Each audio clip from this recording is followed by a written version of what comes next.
Good evening, welcome to another episode of Easy 8's Online Painting Club. I need to swallow. Oh, that was badly timed. Happy Friday, happy weekend. Hello everyone, I hope you're doing well. I'm super happy, I'm super excited to be getting on with this show. I hope you've all had a wonderful week. Last week and the week before, I had some issues with this microphone. It just kind of just stops after a little while, and it did it a little bit just before the show, and I caught it and I stopped it and I've corrected it. So hopefully it doesn't happen. I've also discovered maybe I've been using it slightly wrong. It's supposed to be a directional microphone. I'm supposed to talk to the sides. But just playing around with it last week, I discovered that talking into the top might make a clearer sound. It's very hard for me to monitor it. I don't necessarily use the software correctly. So if this sounds better, or this sounds better, let me know. Because I want to give you guys the best sound and visual experience that you could possibly have. Anyway, if you're new here to Easy 8, it's not a tutorial show or anything like that. For the next 2 hours, I'm simply going to be painting my minis and hopefully keeping you guys company live while you paint yours. Because let's face it, we've all got miniatures or grey bits of plastic and resin and all that sort of stuff just kind of lying about around the workshop, completely unpainted. So the whole point of today's show is getting some colour on your grey. I can see that quite a lot of people are already saying the second one. So the side is clearer. Okay, there we go. That's better, yeah? Right, back to the old ways then. You sound tinny. You sound tinny. How dare you? How very rude. Cool. If you're working on a project this evening, I genuinely am interested. Come and let me know. We're not just here on YouTube. We're on Facebook. We're on Facebook. We're on Instagram. We're on Discord, where you can join me and some of the other guys at the end of the show on the Easy 8 After Party. If you want to come along on a live video chat, you can type. You can just use a microphone. If you don't want to be on the camera, that's absolutely fine. You don't have to go, but you should. If you like what we do here, please do consider subscribing to the show, because it's the subscribers that what make the show grow, the community grow.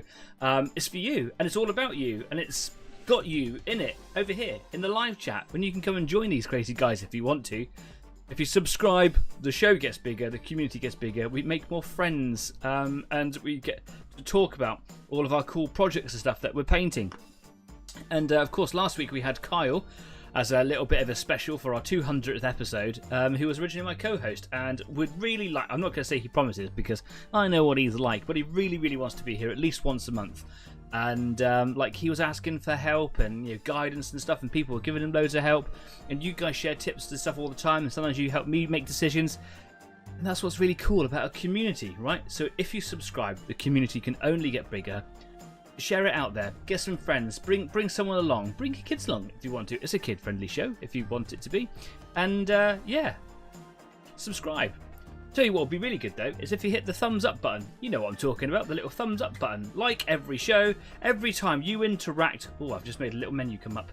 Go away. Every time you interact with the show, be it chatting over here in the live chat, maybe a couple of days later you're like adding stuff into the comments. If you're subscribing, if you're hitting the thumbs up, all those affect the algorithm, and yeah, all hail the algorithm. I'm not going to get bored saying that, but it's what, we all know the algorithm for YouTube. It's what brings it up on people's feeds, and people do find us. Shiv from Table of Horrors over there in the live chat found us when he was living in Japan. I know, right? So yeah, you go and hit that thumbs up button. I'll give you a second to do it while I drink my very hot tea. Oh, not as hot as I thought. Happy Friday, everybody. Hope you're having a wonderful week. I've had a bit of a better week. Last couple of weeks I've been kind of struggling at work. Not in the performance of what I do, just the fact it's been such a big life change. But I'm really starting to settle in now. It's still not the old days, and it never will. And you have to kind of get off that horse. Because my horse has been shot dead, left in a ditch to bleed out. But so I've got no choice. You've got to kind of carry on. But it's still hard. And this week I'm feeling much more positive, and I'm still really, really looking forward to getting stuck into my projects this evening. I'm still working on my 15mm Raven that was gifted to me a little while ago by Kez. Thanks again, Kez. And the end is in sight. It's taking me a little bit of time just because you've got to line up all the little bits of masking tape properly to make sure that there's no like sneaky bits that slope around underneath the slightly peeled edges of your tape.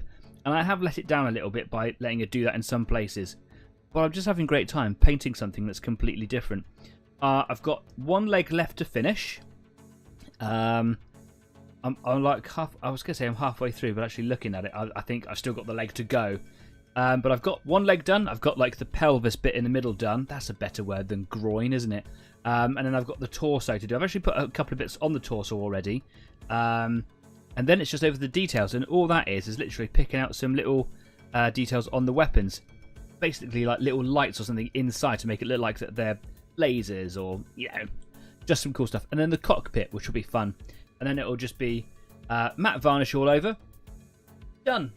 Simples. I do want to revisit it. I want to come back. I've learned a lot more about colour choice and how to make the colours brighter, and how to thin my paints that aren't necessarily designed for the airbrush to make them appropriate for it, and how the colours clash and things like that. And I think I could come back to it in the future, but I spent a long time doing this. That's a future project. What I wanted to do was have fun painting something different, put some colour on something grey. A lot of that colour was grey on grey. Bit weird that anyway. That all rhymes. Who have we got in the live chat? I haven't said hello to you guys over here yet. Let's go right to the top. We've got Kindred Lupus. Hello, Kindred Lupus. How are you? I hope you're doing well. We've got Shiv, who's also in there. We've got Kez. Hi, Kez. We've got Staff. We've got Crumbs. We've got Middad Jeff. Did I say Kez? Yeah, I did say Kez. Kez is in there too. Wow, the comments are really, really going on. I think groin is way better. Nadgers, groin, cockpit. This is getting a bit PG-17. Yep, well, that's what happens. When this show gets big, I wonder what kind of ads will be on it. That is a good question. Wouldn't it be wonderful if we got big enough to actually have ads? Not because I want ads. I actually hate ads. I actually have ad blocker on most of my devices. I wish I could get an effective one on my mobile phone. But do you know what? Ads drive revenue. So if I'm a business, which easily isn't, it's just a hobby club. But if it was a business, I would totally be trying to make that happen. All proceeds would simply go into making this place better. I wouldn't want it for myself. Well, maybe I'll get that Porsche that I've always wanted to the workbench. Excellent. Here we go. Here is my little raven. I got a hair in my nose. Oh man. Okay, cool. So you can see blue and turquoise on top of grey. All the way over this leg. You see it on the groin. And I thought I started on this leg. All I've done is I've just done this one piece here.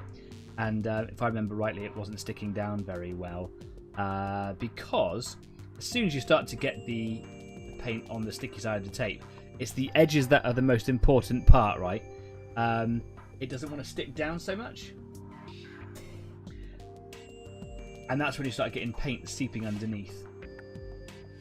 And this one here, you can see went particularly bad. I wonder if that's got good enough focus for you. I'm going to zoom my screen a little bit. It's quite small. Oh, that's better. There we go.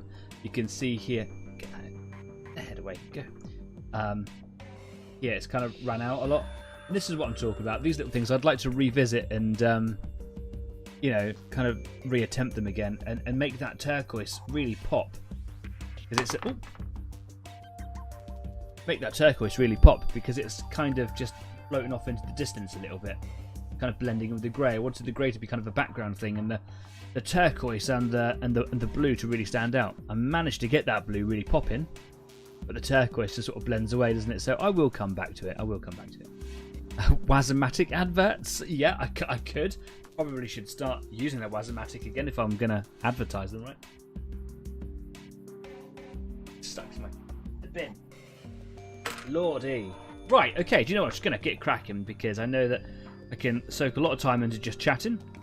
And while it is nice to just chat, I've got stuff to do. Wasn't it great to see Kyle again last week? Those of you that remember the early days of Easy 8 will remember Kyle. Because he is part and parcel of what this show is. He helped create it. He was a part of the idea. He was my... not my inspiration, but certainly my motivation to get it done. I was nitpicking like I do with most things, like my models, being a bit of a perfectionist, going, oh, I want to do it this way, I want to do it this way. And he was like, just do it, otherwise you never will. And I did. And he joined me for my first set of shows, almost like for the first year, I think. Maybe that. It's been desperate to come back, and I thought, what a wonderful thing to do. And it's been so hard to get a hold of him, just because he lives in a really remote part of the countryside, where reception on a mobile phone is quite difficult, and yeah, it's just otherwise very difficult to get in contact with. And all of a sudden he just came back. I just sent him a message going like, "Do you want to be a part of this 200th episode?" And it must have just caught him, and he was like, "Yes, yes, I do." Good lads, Kyle. Nice bloke. Top geezer. Right.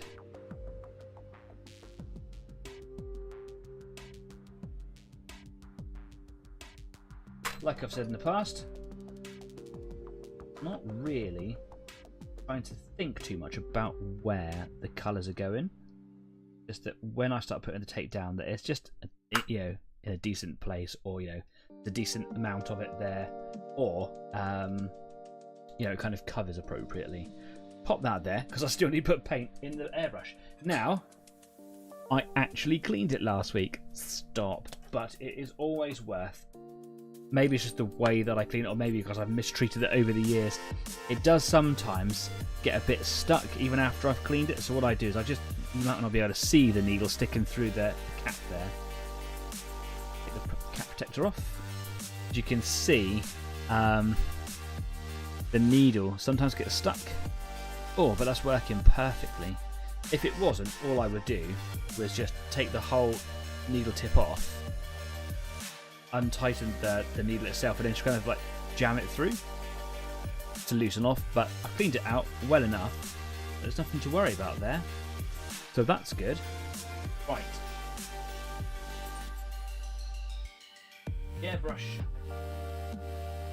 Airbrush is all primed up, it's all ready to go. The compressor, that is. But I need to mix up my paint. Now, just before I went live, I was just cleaning out the little dish that I mixed the paint in. Because as soon as you put something in there, it often reanimates the old paint, and then you get dry bits that are going in there. So, yeah, I don't want to do that. On my little spray sheet, I wrote down how many drops, 1 white, 2 magic blue. I remember putting in an extra drop of white, but I didn't write it down, but I do remember making it whiter. So, I'm not going to add any thinner today, I don't think. Maybe 1 drop, but it was too thin last time, and it was one of the reasons why the paint started to seep underneath the masking tape, because it was so watery, it ran under the tape. More comments going in. As for groin, it's a perfect medical term. Not if you're a nose doctor.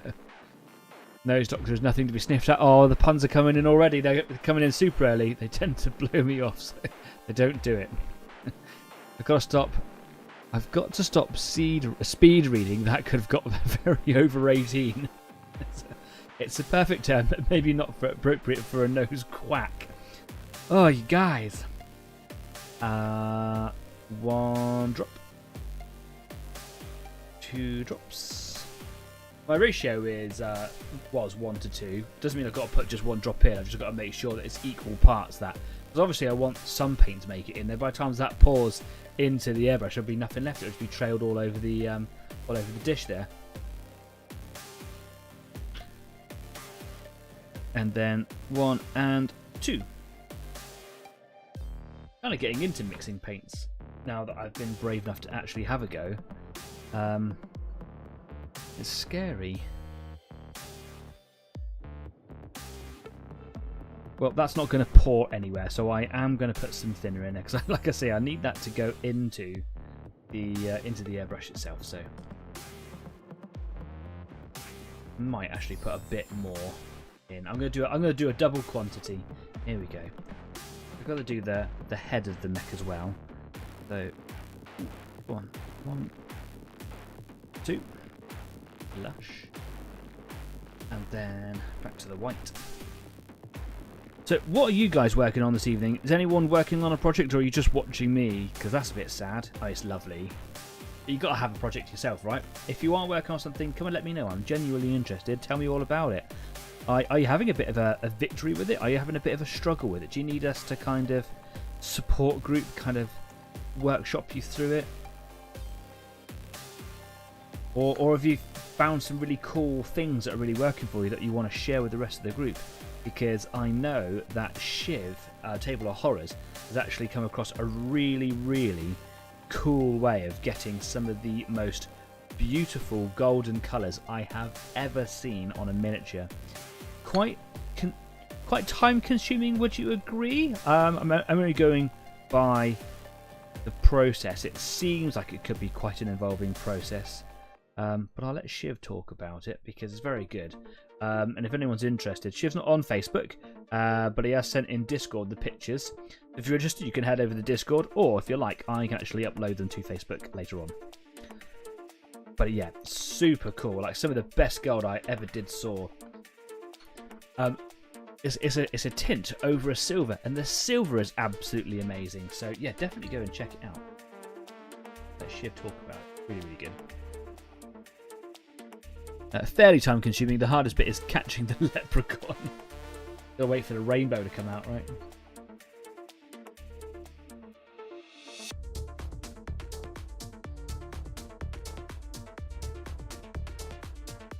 Just trying to scoop the little bit of paint in there. If I hadn't put any thinner into it, it would just clung to the side of the dish and I'd have had nothing in there. And then the brush, of course, likes to hold its own. So, one.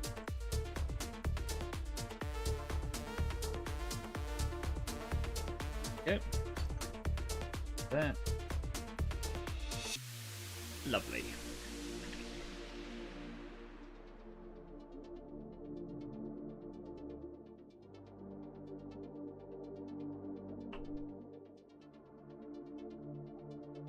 Yep.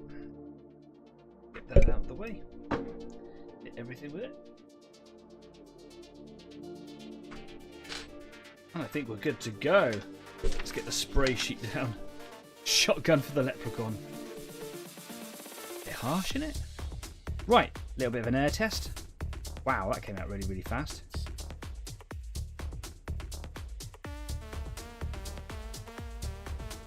Oh, I didn't screw the nozzle on properly. Right, let's give that another try.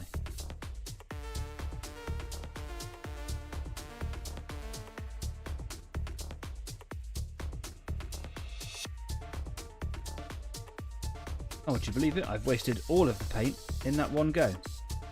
Interesting. Okay, cool. Well, lessons learned. Let's just flush it through so nothing dries in there. Always make sure your nozzle cap is screwed on tight. Otherwise, that happens. PG, please.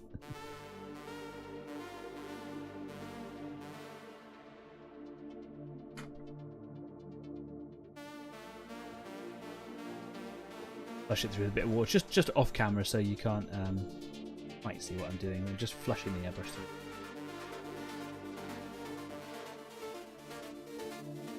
Jeff says, I'm putting magnets into the ends of a river system that we have to take to Colin at Paul's tomorrow. Those of you that are in the know will know that Paul's is the Plymouth Amateur War Games Society, who have a show at Plymouth. It's on every year. We go there every year. It's always in February, right at the beginning of February every year. They're a blockage.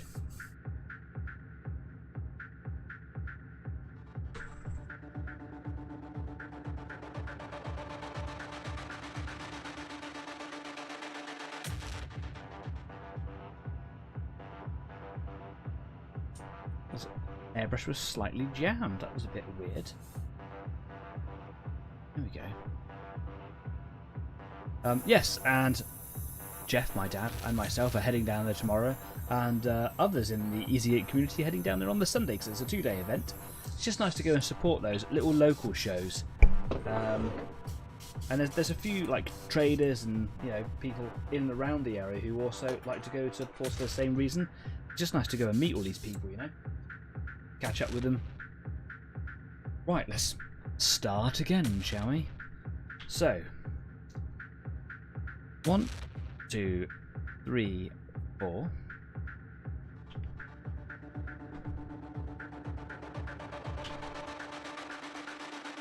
One, 2, 3, 4. And then I put in 2 drops of airbrush thinner. Go. Rush, let's start again. Oh, what a bit of a false start for the day. Never mind. These things happen. I don't pretend to be good. I am an everyman painter, you know, just an every guy painter. I make mistakes all the time. And if you are new to the hobby, or just, you know, maybe you do it for a while, you just don't think you're as good as you want to be, like, it's fine. I don't believe in good and bad, really. Just take it at your own rate. I think it's important to do that.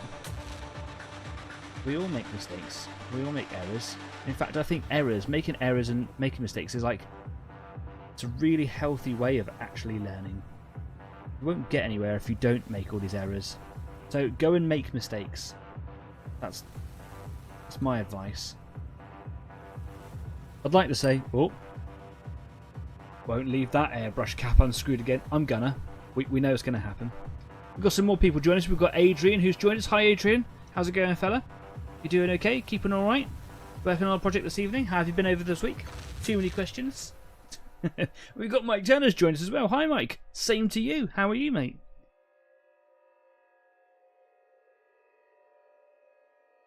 Yeah, that's better. Cool. Oh, that was a bit of a... It'll take ages to dry on the page as well. Right, okay.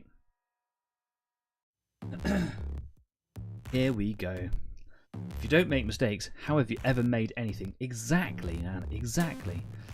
Staff says, I'm looking forward to go see Grant again, Overlord Games, and maybe some more tanks. Yeah, well, been a little while since you bought something, isn't it?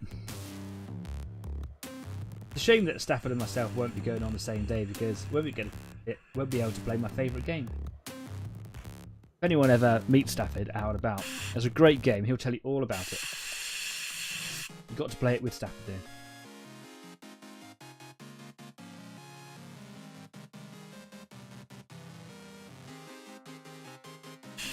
But yes, I'm also looking forward to catching up with Grant from Overlord Games. If you don't know who Overlord Games are, you should definitely go and check him out, because Grant's a really nice guy.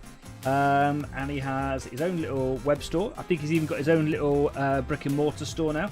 Haven't spoken to him for a little while, probably because he's been busy trying to set up a bricks and mortar store. So go check him out.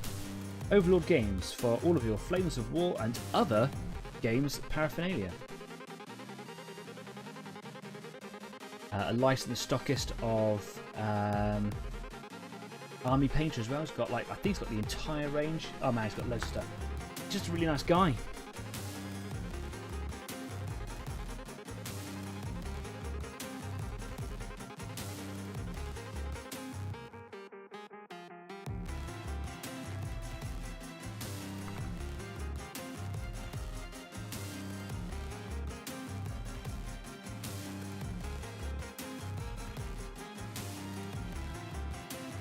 What would a show be without a cat hair?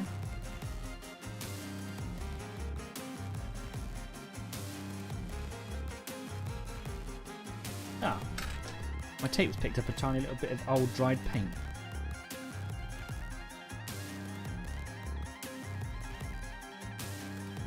Can I get rid of that? Or have I got to get more tape?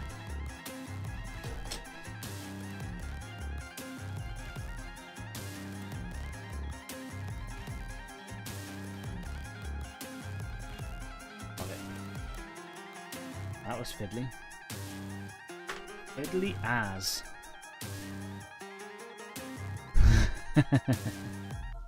I could already see the comments. I'm calling my McFarlane Ogrin finished, and I'm finishing my Orc Dino Riders. Absolutely fantastic sentence. Probably the best sentence that's going to be said all evening. Not only because you have completed the project, well done to you, but also because Dino Riders. Yep, photos or none of it happens, by the way, so stick it up on Facebook or on Discord. I want to see it all. Staff's going to buy more tanks. Say it ain't so. I tripped myself over reading that sentence. Oh no, he'll buy stuff. At least a week since my last purchase. Sounds like Tank Purchases Anonymous.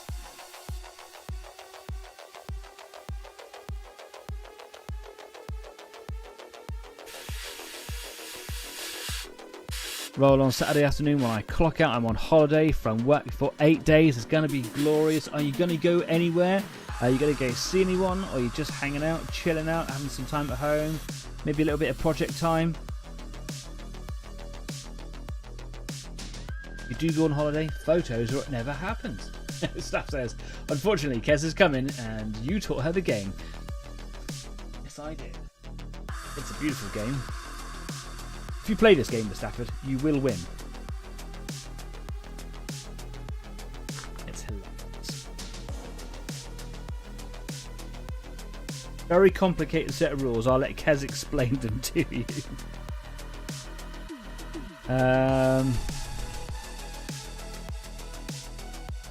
Who's visiting the Tank Museum on the 8th and 9th of February? We are, Mike. So if you're going, we'll see you there. For myself, I will be going on the 8th, which I believe is the Saturday. If I've got the dates all mixed up, it is the Saturday that I'm going on. Just because it falls around a little bit easier with family commitments. Sundays at the moment are the only time that I actually get to spend with my partner as a day off together. We have a little bit of a conflicting rota at the moment. We both work in the same industry, but she works seasonally. So at this time of year, she's kind of like helping out in supermarkets and things like that. And it's good, honest work. And the people where she works are really, really nice. But she is getting to the point now where it is time for the season at her other place to start again. So I think she's only got 10 more shifts, which I think she's quite happy about because she misses doing the other job. But then, like, the end of the season will get around and she's be like, oh, I miss working with all the supermarket people again. So yeah, our timetables are about to potentially clash even more. We'll see what happens. So yeah, we'll try and maximise our Sundays together at the moment, basically. That's the thick and thin of it.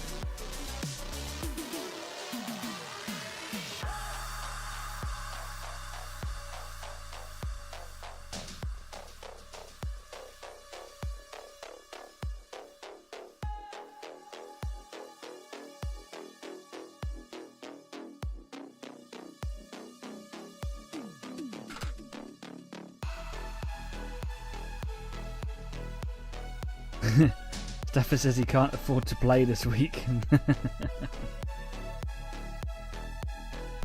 Crumbs is going to be chilling, cleaning, painting. Yeah, man. That sounds like a really reasonable 8 days off. Enjoy yourself. Hope you have a good time. Just painting the slug thrower from the McFarlane Ogren. The slug thrower. That's just the really big gun, isn't it?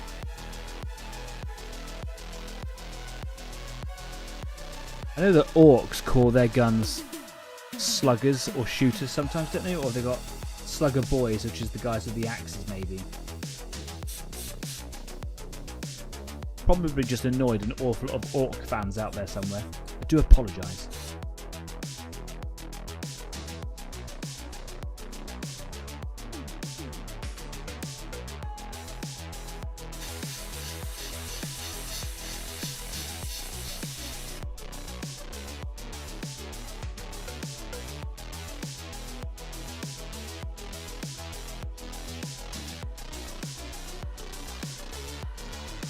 Of those bits of tape there, a little bit on the short side. I might make myself another piece.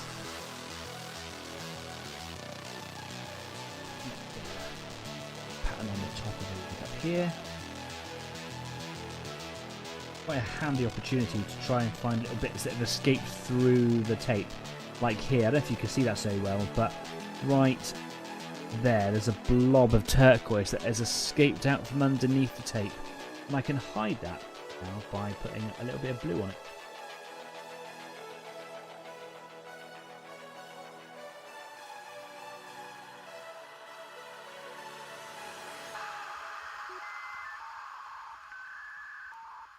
I can actually control where the tape's going to go there.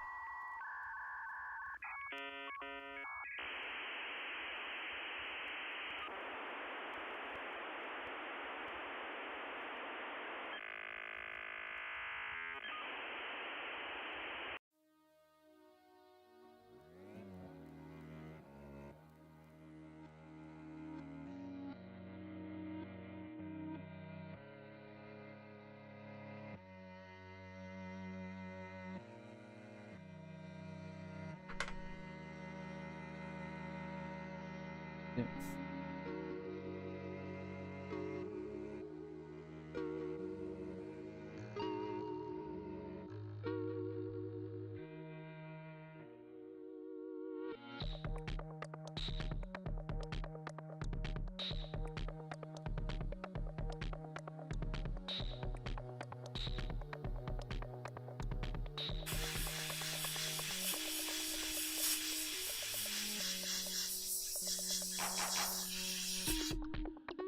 Now that we got past that awful little flow test issue right at the beginning, getting a little bit of speed, a little bit of a momentum now. Problem I find when I start getting into a bit of a rhythm is I get a bit carried away. That's when I start to rush things. I start to make little mistakes, like, you know, the mixture's too thin and then not staying within the lines, etc. A big old patch of it there, but like I said last week, the torso sits on top of that and hides that quite conveniently, almost all the way around, so who cares? Yeah, there are some errors all over. A bit ashamed of myself in some ways. I could do better. Sorry, Kez, you made this for me. I could do better.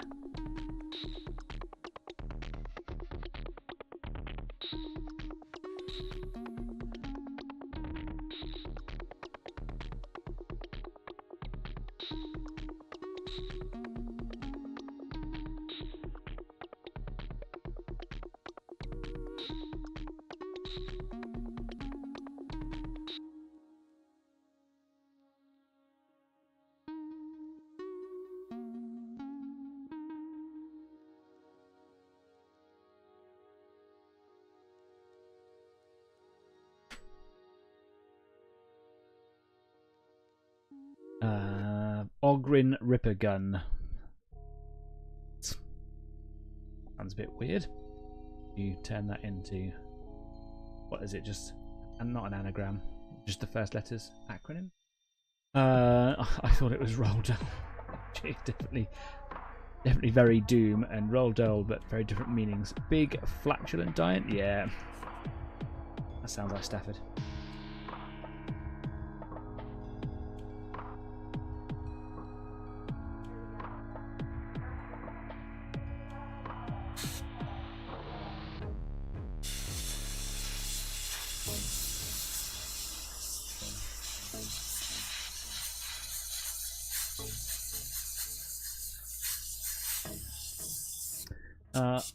I think I see Mike says at the moment it's Saturday for us after the kids' footy match. Oh, okay, cool. We're probably going to be there all day. What time do you reckon you'll get there?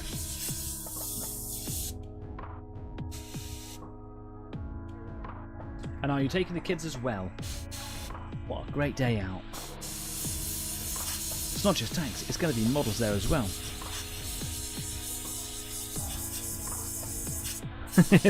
Well, it seems to be run time, says Jeff. I thought we did that in the second half of the show, don't we? Is that not what we've started using the second half of the show for? Grown-up juice time?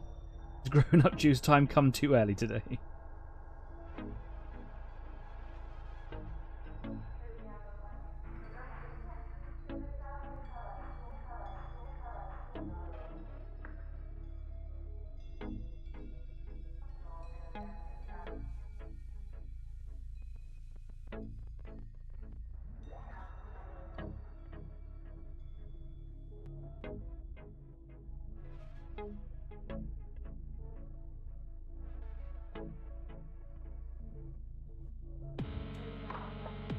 Come on, you fiddly. There we go. Didn't want to go on that one, did it?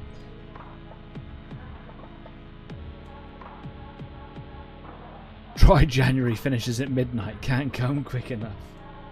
Yeah. Well, do you know what? It would be churlish of me to try and get you to say that, well, you could join us today live on the show, but it is, you know, several hours away from the end of January, and it would be right at the finish line. You would fall off the horse, and I don't want you to do that on my behalf. But you could join us today if you wanted to in the second half of the show, where we go and get the grown-up juice. Don't do it, man. Don't do it. Fight the urge. Here's me, you know, live on stream mocking, you know, not drinking alcohol. Drink responsibly, please, people. Take care of yourselves. Love yourselves and to others around you. Pass me a beer.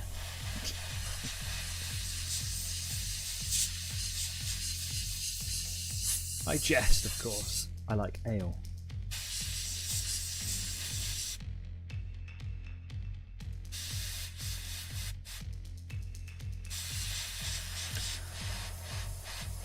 Never too early for rum. Oh, okay, cool. Mandatory tank explaining for the kids. Should be there before lunch. Don't know the footy start time yet. Okay, cool. I don't know what time we'll be there yet. Still sorting out tomorrow.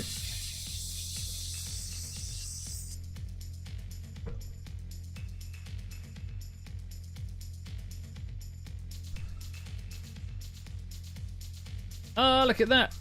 Kez is also going to go. Fantastic. Oh, it's going to be such an outing. Are there anybody else going to Bovington? Southwest Model Show. Never too early for rum, says a guy who's already indulged his crumbs. I've done dry January, dry gin, dry cider, dry wine, dry martini. I dried my glass. Drank it dry. Again, mocking the alcohol. Please drink responsibly.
There's a secondary benefit of me doing this model in this way. I know I've made lots of mistakes. I know that I've not cut corners with it.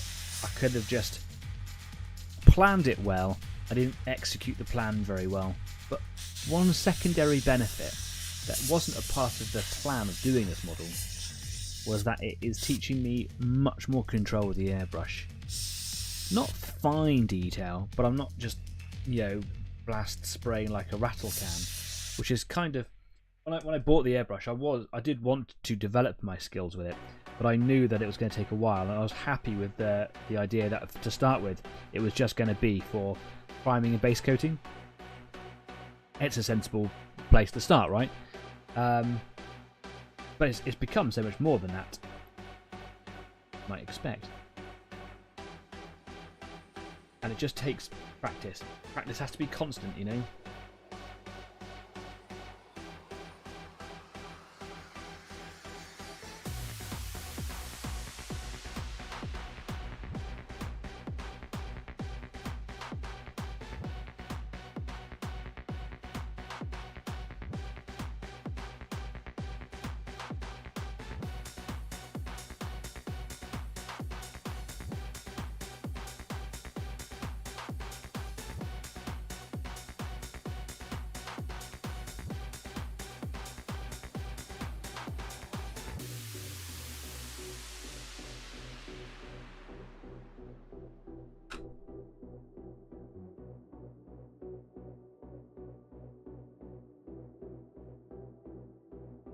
I do drink responsibly. I very rarely spill it.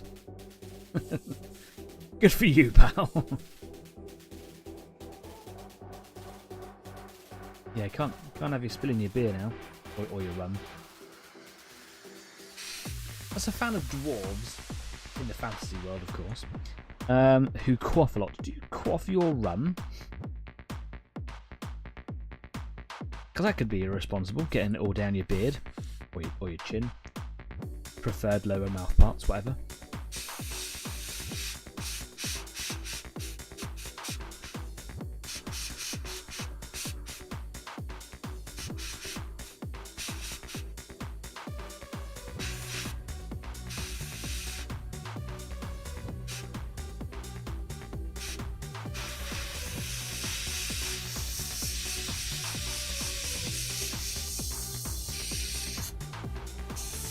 when I'm getting in this close, of course, I'm not spraying any paint. I'm just hitting it with some air, just agitating it enough to dry it. Because if I understand it right, if it's wet or not dry enough, when you're removing the tape, it can, cause it problems. Get like little runs or smears or something. So yeah,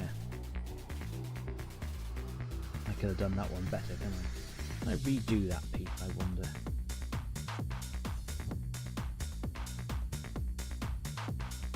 Yes, obviously, is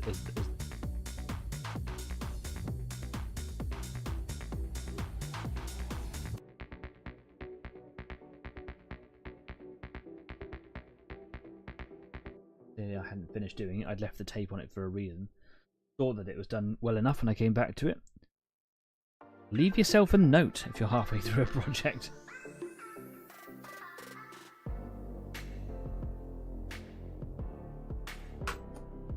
Okay. This little tool here is just like a little silicone sculpting brush. You can pick these up really quite cheap on Amazon or your local art supply or whatever. And they're really handy for lots of different things.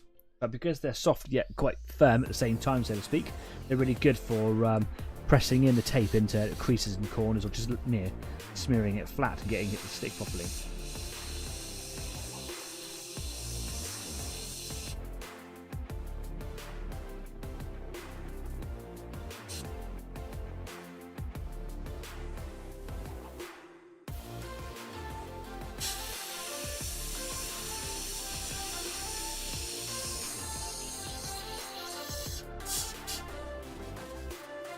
Staff with a saucer under his glass to catch and then recycle anything dropped.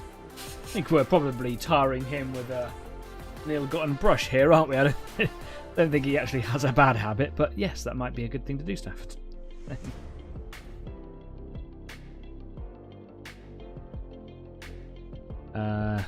Gum says, I have a goal of painting and doing model work for 500 hours this year, and so far I'm cracking on well with it. Oh, okay, cool. Have you got like a monthly or a weekly sort of limit that you like, expectation that you want to try and hit each time? That's quite interesting. And how much have you done so far this year, considering we're like a 12th of the year in already? That's quite strange to think of, isn't it? I like little personal challenges like that. I started an unhobby related challenge this time last year. Well, beginning of January last year. My friend who I used to work with is an Ironman, not the Tony Stark kind, but the global marathon triathlon style sportsman, and is very, very fit, and hasn't done Ironman for a little while, but set himself with some friends challenge of running 1,000 miles in a year. Now, I do remember talking about this probably about a year ago, and I thought, wow, that's really inspiring. I want to do that as well. Now, I'm into running. I don't run a lot anymore. Got old and a bit lazy, I suppose. But I thought that's something that could get me back into running. What a nice challenge to set myself. Stop sticking to my tweezers. So I gave it a go, and I threw myself in head first, like I do with most challenges or things. I'll just go and do the thing, and I probably pushed it a little too hard, and I ended up injuring myself quite badly. I ended up with quite bad shin splints. So I had to factor in. I was recording every minute, every fraction of a mile. I recorded everything to ensure that I was going to hit the mark in time. And I calculated how much recovery time I was allowed each week or whatever, maximising recovery. And then I stepped on a roofing nail and it went straight through my foot. It was definitely the excuse my body needed to recover. But yeah, that saw the end of that challenge last year. But it's something that I'd like to pick up at some point. But it's just interesting because I tracked every little intimate detail of the run. I've still got like everything from running efficiencies, routes, everything. And it was just fascinating to see improvement. And then there'll be like recovery weeks where your body's just a little bit I'm not going to perform as well this week. You did well last 2 weeks. This week, you're going to take a slower one. And after a while, that bites the first couple of times. And after a while, you just kind of accept it for what it is. You go like, okay, no, I need to have a couple of easier runs. And I wonder if, like, a painting marathon is probably going to have a lot of similarities. I know that you're not running, therefore exercising in that way, but there'll be weeks when you do really, really well. There'll be other weeks when you probably don't hit the mark or produce things that you're not entirely happy with. An interesting parallel, I think, anyway.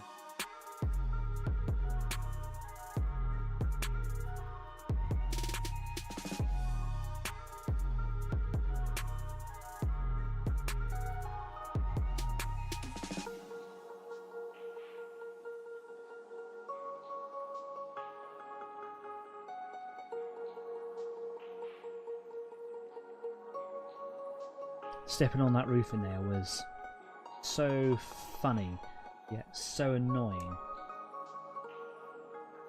My friend were smashing down an old bit of wooden cladding that was around a freezer unit at work. They were getting a new walk-in freezer, and we had clad the previous one in wood to make it look smarter. But it was all old and needed to play, and so me and my friend were. And I thought, do you know what? We're throwing a lot of wooden panels on the floor with nails sticking out. I kind of had jumped into the job, taking over from someone else, and I wasn't fully prepared. I thought, do you know what? I'm going to go and get my safety boots on. This could be really bad.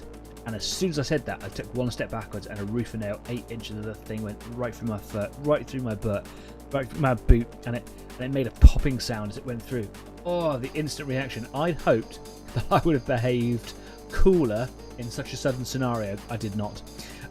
We've got Warp Drive Miniatures have joined us. Evening. Hi, Warp Drive Miniatures. I don't recall ever seeing your name in the live chat before. Apologies if you have been in our live chat, but it's so nice to see you. How are you doing? How did you find us? Are you working on a project this evening? Come and tell us all about it. I see so many names in the live chat, and if you're not a frequent, participant, I apologise, but I have the worst memory ever known to humankind, and actually remembering people, especially their names, is really important. Not least to feel valued by the fact, oh, I have been here before. I'm really sorry if you have been. Obviously, I remember some of my friends are in the live chat, obviously, but also there's some people that come in, every week, so I kind of get to know them. But if you dip in every couple of weeks or maybe once a month or something like that, sometimes I just forget, and I'm really, really sorry. But Warp Drive Miniatures, now that I've spoken about you and myself in such a negative way, I probably won't forget you. But nice to see you nonetheless. This is where he goes, no, I come here every week. I'm so sorry.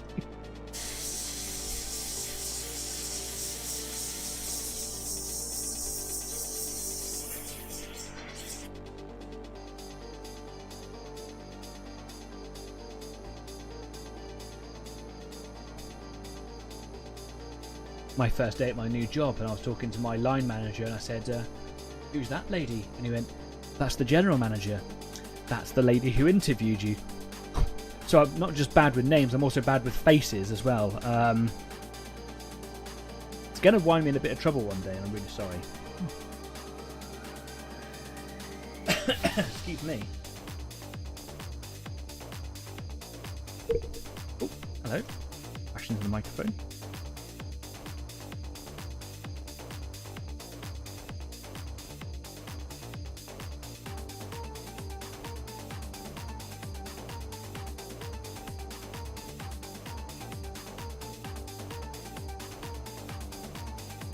Getting a little bit fed up with the fact that the tape wants to stick to the tweezers more than it wants to do anything else.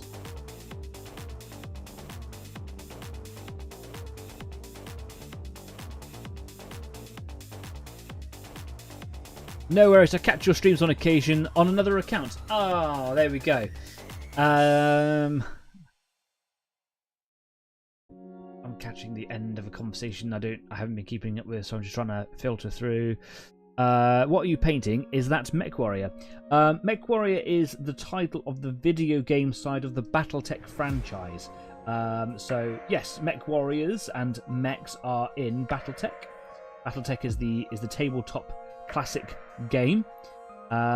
and this is a model of one of the mechs that are in MechWarrior Online. So the mechs feature in most of the different types of games. I say most because some variants, depending on the actual type of the game, have like licensing issues. The Raven is in all of them, I believe, but they might appear slightly different. So this one's actually, dare I say, a sculpt, a rendition, a version that was made for MechWarrior Online and has now become, I think, the mainstream style, if you like.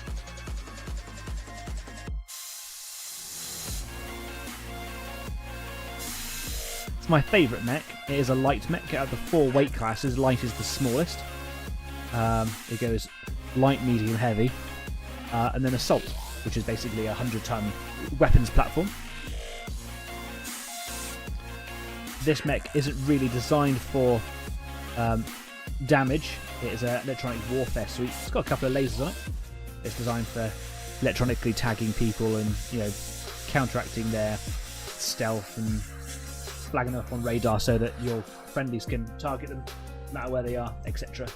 And I really like that as a concept and as a playstyle in that particular video game. But the game does get like updates on it regularly, and it used to be that you used to be able to get like a lot of, so you make points or score, if you like, by damage. But if you're not a damage making mech like this one, quite hard to I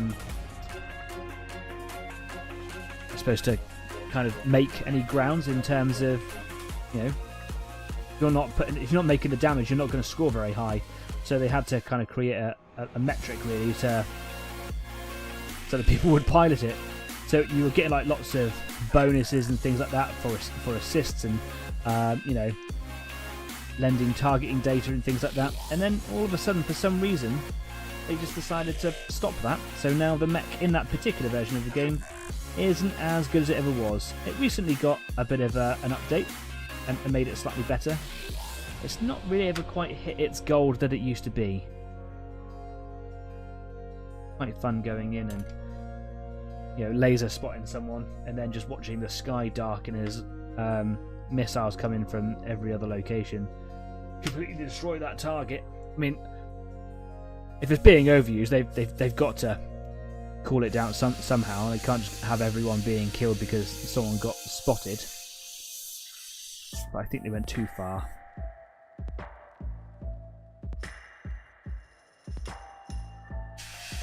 Such a great show last week, says John. Hi John, I appreciate the kind words. Can't wait to watch the replay after work tonight. Thanks very much, and you are welcome, mate. That is John from the States at Out of This World Models and Minis, his own little titular YouTube show where he just paints whatever he wants to paint, and my god, is he getting good. So if you want to watch another show after the show's ended, maybe don't go do it now. Stay here with me.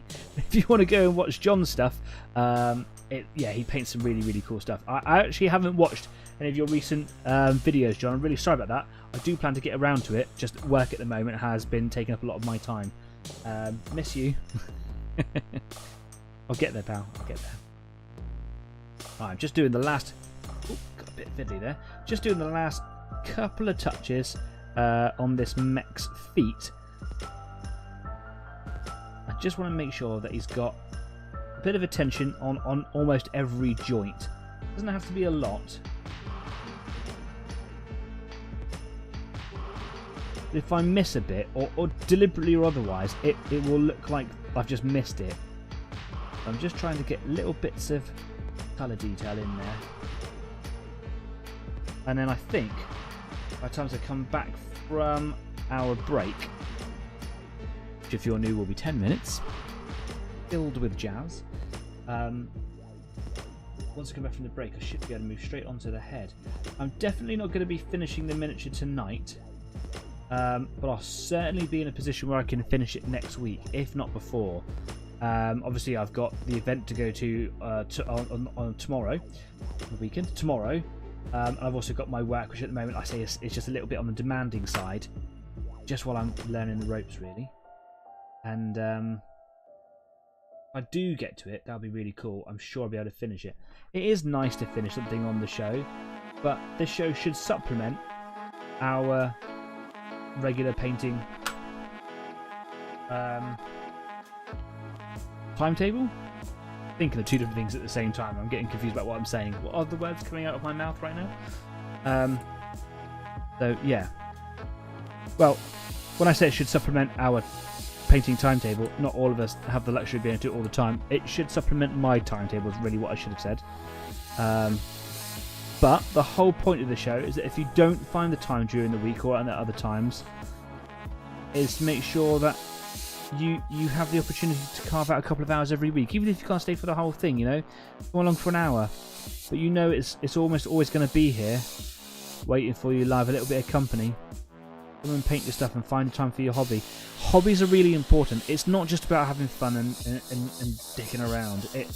It's really important to have that time away from all of the really strenuous life responsibilities that we got. You might have kids, you might have a newborn, you might have a new job like me, you might be moving house, there might be other things with frustrations and complications going on, and it's really important for your mental health, your positive well-being, to have something that you look forward to. Now, I'm not saying that to try and promote Easy 8. It might be something that's not painting related. It could be, you know, like crocheting. My partner loves crocheting. There isn't a live stream crochet channel. There should be. It should not be on a Friday at 7 till 9 in GMT. But you get what I'm saying. You've got to have these things that you can just let loose a little bit of creativity. Make something. Chill out with your friends. Make time for the important things. Untangle your head from all those complications that are going on. Now, when I made Easy 8, I didn't make it with that in mind. It hadn't even occurred to me. People reached out and said, please don't ever stop doing Easy 8. I hear you, man. I got you.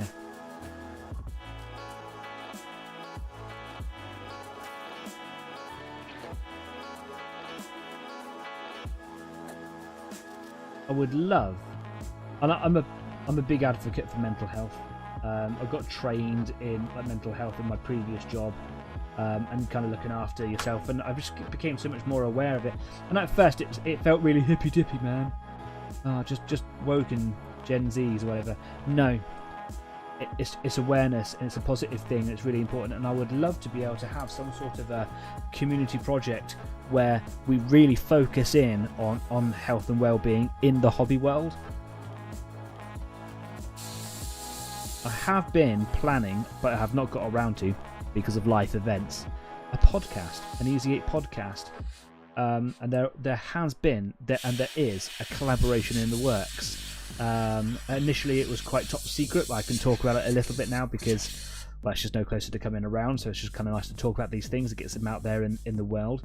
And one of the big topics that we wanted to sort of zoom in on a little bit was the effects of mental health, hobbies on the mental health. And I wanted to then kind of make a regular podcast discussion community topic on it. Mental health's really important. What's the point if you're not focusing on your mental health? You're just going to have a sad life, and it comes easy to some, not to others. It's important to make sure that we have the space to be able to make it accessible for everybody. I'm going to do one more. I've got one little toe down here. I'm going to do a tiny little bit of blue on there, and then we're going to move to our break button that says that. Here we go.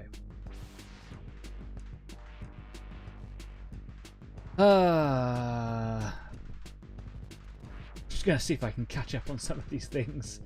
Good evening, I hope everyone's doing great, says John. Yeah, doing just fine, pal. Message to future John. Yeah, doing okay, cheers, I love that. Yeah, this is past Danny saying hello to future John, which future John at the time of watching this will be present John. Message to future John, you have to send Kyle back in time even if he is your father. What? Paradox Batman. Yeah, okay, well, yeah, my synapses just fell out of my brain. Oh dear, there is not enough alcohol in my system to deal with that conversation right now. I'll go and fix that in just a moment. Oh, come on, tape, stop sticking to the tweezers.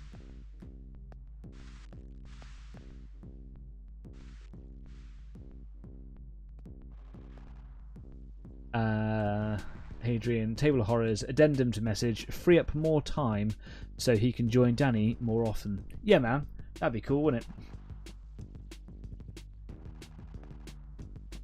We've all got our busy lives. It was great having Kyle back here, though.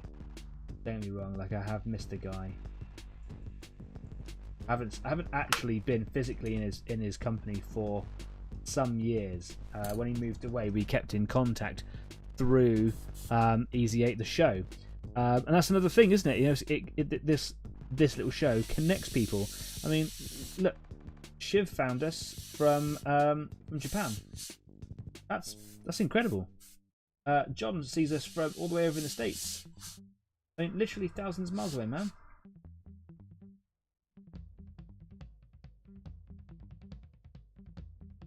Giant chat room. I love it. Coffee time. Terminator. One of my favourite films. My favourite film, though, is Aliens. Love Aliens. I love the Alien series. I love all those, you know, 80s moving into the 90s action films, horror films, that sci-fi genre. Terminator 2 is right up there with one of my favourites. I like Aliens and Alien in that order. I do count Alien 3 as a part of the timeline, even though it is a little bit bittersweet, killing off the characters. But anything that happened afterwards, I just consider, you know, just movie service. Terminator 2. When I first moved out of home, I got very, very homesick. I get homesick terrible, and I was in the house in the flat by myself quite a lot. So I just would have Terminator 2 on repeat constantly on VHS, and I now know the the script, and it stays in my head. I know the script to the extended version off by heart. It's a fantastic movie. RoboCop is another favourite. Just, do you know what I mean? All those action films, you could call them boyish films, whatever, but I just think they're excellent. I love the CGI in those films. I love the animatronics. I love the stop motion. Just fantastic stuff. That's before we even start talking about Jurassic Park. Okay, well, here we are. We are at the break time. So we're going to take 10 minutes. I'm going to swig the last of my tea, and I'm going to go and get myself a grown-up juice. But whatever it is you do in the meantime, if you're going to go grab yourself a refreshing beverage, do change your paint water. See you in 10. Bye-bye.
welcome back from the intermission. I just forgot something. Done a boo-boo. I'll explain. Anyway, welcome back. Hope you're having a great evening. I'm having a well-productive evening. Well-productive. In it. Just letting her to do that. That really hurts. Yeah, welcome back to the show. I hope you're having a good evening. I hope you're being productive. I hope you're getting lots of painting done. I hope you're being motivated, inspired, or just made, happy with the company that you're getting. If you like what we do, please don't forget to subscribe to the show. Subscribers are what make the community grow.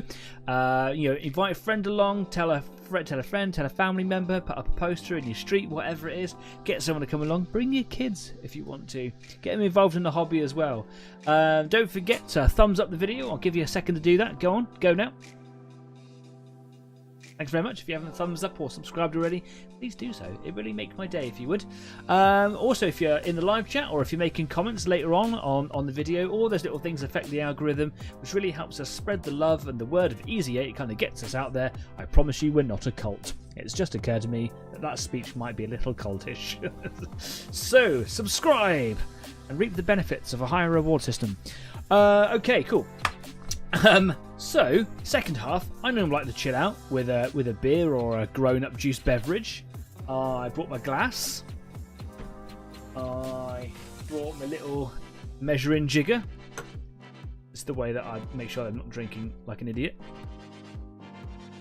I brought my 43 liquor. Left my can of Coke downstairs. Looks like I'm drinking it neat tonight then, fellas. Anyway, 43 liquor. It's I had to do a little bit of research on it because I've never really heard of it. My dad bought it for me for my birthday. Was it my birthday? He did get it for me for Christmas in the end. Maybe it was my birthday because I was 43, so I got it. It's a vanilla liquor basically. It's really nice, and I've only had a tiny amount in neat, and I was supposed to try it with like a lemonade. I drink a lot of Coke with my vodka and things, so I'm gonna drink it neat. Gonna do it. So, yeah, I had it all planned out, man. I was going to, crack open the can of Coke during the intermission and just kind of have a cool sound effects. And I was just going to enjoy a sweet beverage. Very luminous, though, isn't it? Anyway, if you're joining me for a grown-up juice, make sure that you drink responsibly. Made a lot of alcohol jokes today, and that's not sitting very comfortable with me. Yeah, do make sure that you look after yourselves and enjoy responsibly. In the meantime, though, happy weekend, happy Friday, happy end of January. Welcome in the new month of this new year with warm hearts and high expectations of your hobbying stuff. Cheers, everybody.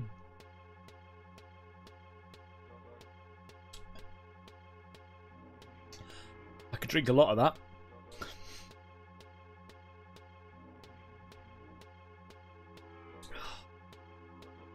It wants to give you the kick, like the...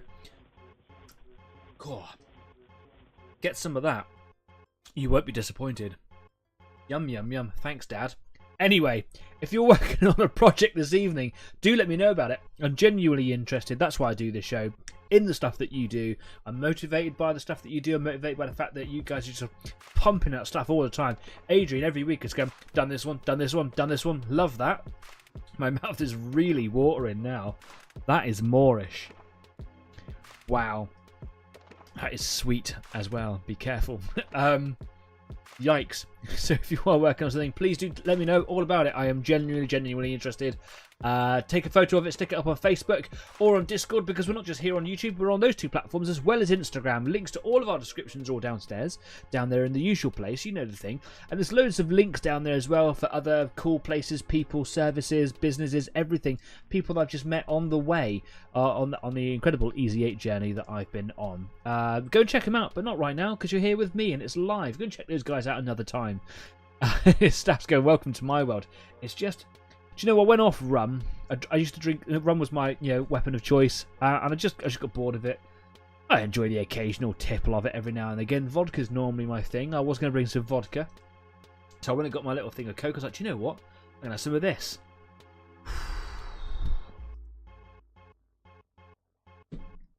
Yum yum yum. Subscribe. over to the workbench. Right, let's have a little catch up on some of the comments that are going in there. I've missed a few.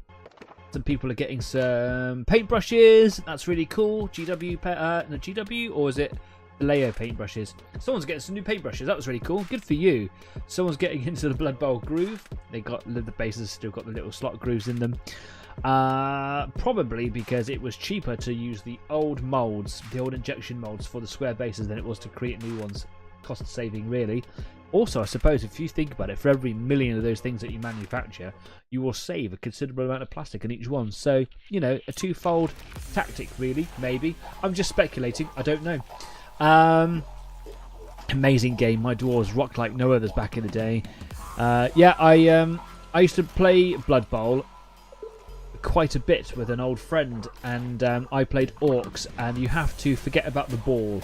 And you have to go and cause some injuries. I loved it. I played the video game version of it. It takes a lot of the complicated math that can be involved in the game out of it. So that was good fun. Yeah, I love a bit of Blood Bowl. If you like Easy 8, tell a friend. If you hate it, tell an enemy. Yeah, just tell everybody.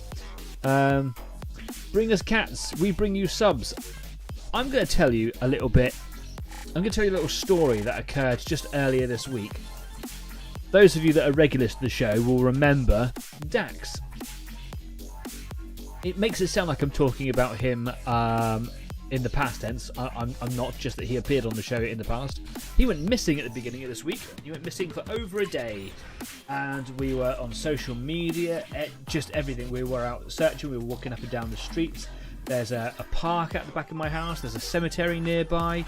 A couple of fairly busy roads and a fire station, lots of neighbours' gardens, and we were getting really worried. And it was really, really unlike him, and I started to get very concerned and upset. And the next day, we found him in the neighbour's house. The neighbour is selling their house and isn't in there, and he managed to get into a cat flap and wasn't able to get back out. Oh my goodness! So yeah, Dax. Those of you that remember Dax, oh, I love that boy, but sometimes he's a frustration. We found him. He's all good. All good. Anyway, where am I up to now?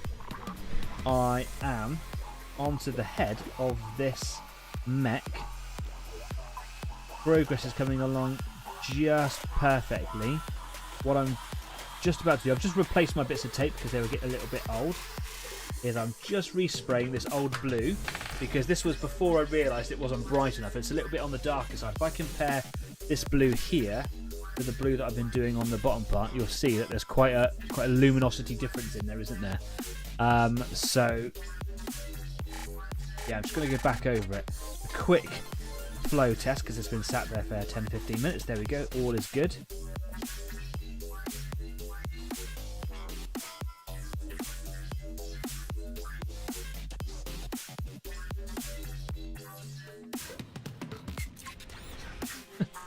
My airbrush has got a blocked nose whistle.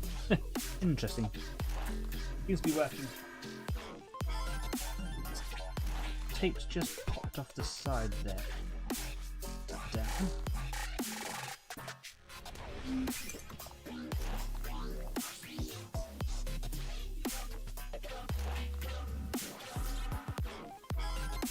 Take that with some air.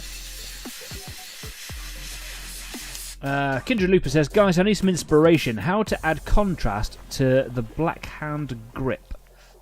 Oh, right. You talk about on the McFarlane figure, yeah? Let me... I've got a McFarlane one here as well. This is the Dark Angel. So I've been doing several projects at the same time. When I finish this project, I'll be moving on to the Dark Angel. I haven't really thought about how I'm going to do contrasting things so much yet, especially on the weapon. The weapon is a tricky one in progress. What I would suggest is that if you're doing a black hand grip, is you do it very, very dark grey for a start. I find that black can be too heavy contrasting, although it does have its place. You could do it black and then highlight grey. So basically do edge highlights. Very difficult on here, where are you going to put the edges? If you look at the back of the hand grip, it's just a rounded surface, isn't it? Very difficult to kind of get an edge on that. But if you look at the hand grip here, on this part, it's kind of got like recesses for the fingers, you know? So you could hit that with some grey contrast. Sorry, some grey contrast. With some lighter grey edge highlights for the contrast against the black hand grip. If it was me, I would be painting it grey and then hitting it with a dark wash perhaps, and then using the effects that creates, where I will then go in and paint a slightly highlighted area. It's a bit of a tricky one, that one, because like this grip here, I should imagine is probably quite similar to what you're experiencing there. Another way of looking at it is it doesn't really matter because he'll probably be holding it. And if your McFarlane, face it is a toy, it's anything like mine, out of reach at the moment, but the hands, because they're the action figure-y things, they aren't actually that good, and they don't actually hold on to the grip that well. So trying to get it into where it needs to go actually to be held, it still doesn't want to sit there properly. It's very hard to get it in there. I was having this conversation with Mike Turner, who's in the live chat, because he's recently done the Ogren as well, is that you'll end up just scraping the paint off of it. So if you end up spending a fortune of time trying to get it looking just right, you might end up ruining it by forcing it into his grip. There might be other ways around that, by like heat bending the fingers into a proper position, but that's his own set of, you know, traumas and trials, you know, in and of itself, right? So yeah, basically I would do a very dark grey, and then do lighter highlights over it, or you know, a slightly lighter grey, and then hit it with like a Nuln wash, for example. Of course, you could just do it black and then just do a dark grey highlight. One of my favourite greys to use, if I can find it, is it's Corvus Black, essentially. It's just a really, really nice grey. It's very, very dark. It's what I would call rubber tyre grey. Tyres, especially historical tyres, were never really black. You get black tyres nowadays because, you know, modern engineering, etc. But like if you do period stuff like Second World War, like I like to do, black tyres really weren't a thing. But also in terms of it being a model for you to look at and enjoy the piece, black can be too dark on the contrast, too much, and it pops the other way. It flops. So yeah, just some little things that I picked up along the way, just worth bearing in mind, right? So this little bit of blue here, exactly the same issue. The other one is darker than all the other blues I've just been painting. So I'm just seeing if I can recreate the shape. I'm actually going to make this one a little bit bigger. I wanted there to be more colour than grey.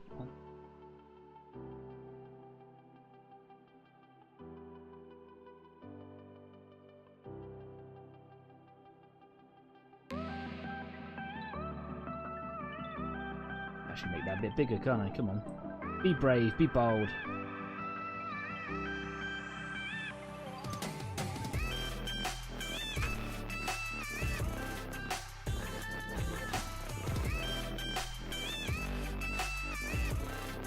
I ended up with a thin grey wash that sat in the grooves before and after on Discord. Okay. Thin grey wash. Like some of the guys were suggesting, Basilicanum grey wash is another one of my favourites. Basically get the contrast paint Basilicanum grey. 50-50 with water. Treat it like it's still a contrast paint because it still has the properties. If you overwork it, it will dry and split and drag and create awful artifacting. You'll be very careful about that. So pull it on, use it gently, like a wash. So, you know, kind of slop it on, not so haphazardly, and wait for it to pool. And when you see the pooling, if you're not keen on what it looks like, remove it using capillary relief with your bristles.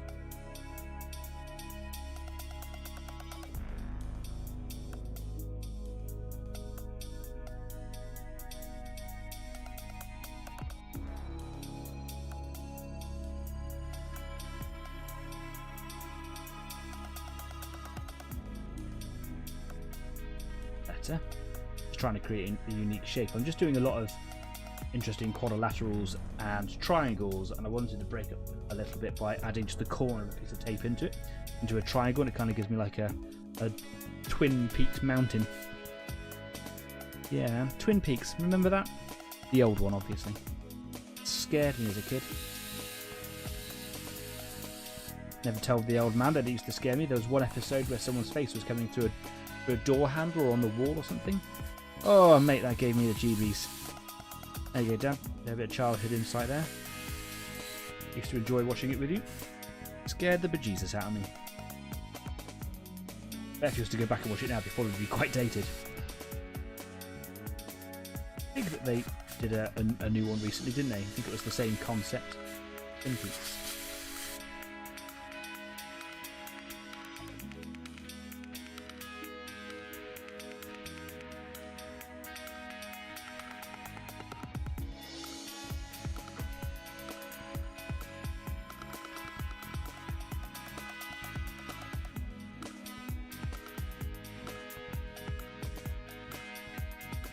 Do you see how the turquoise is really flat and kind of held back now, isn't it?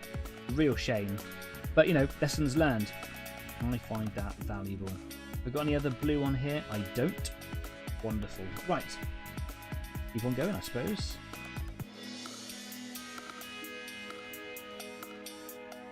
As a part of the detailing process, I'm going to have to go back in and neaten up some of the silver bits. Basically, this little frame on the back that I was calling the roll bars, the only way that I could really paint it with the colours using the masking, the airbrush, was to spray over it. So I've just got to go back in with a little bit of detail brush later on. That is literally...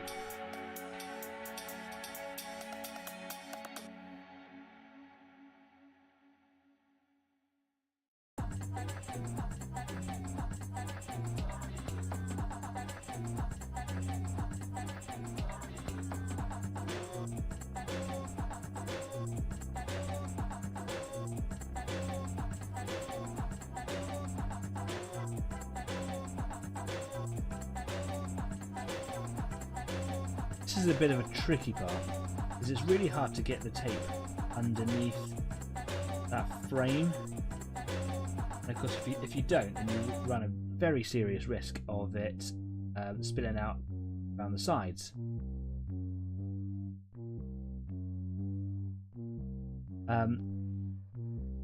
Got no choice really here, so masking off as much as you can and then choosing the angle of spray is really, really important. And then spray gently so that you're not like blasting tons of paint into that area, so that the force of it will just kind of force it out sideways anyway, if that all makes sense. So you can see here that there's loads of space where paint can kind of get in underneath. I'm just going to have to light dusting just into that one area there. Here we go. I'm quite nervous about this because it could all go very, very wrong.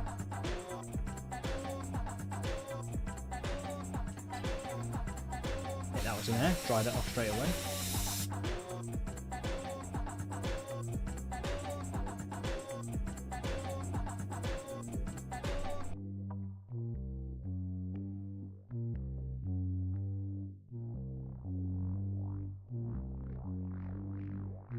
Loads are there now, and I think we're done in there. Pretty much in there.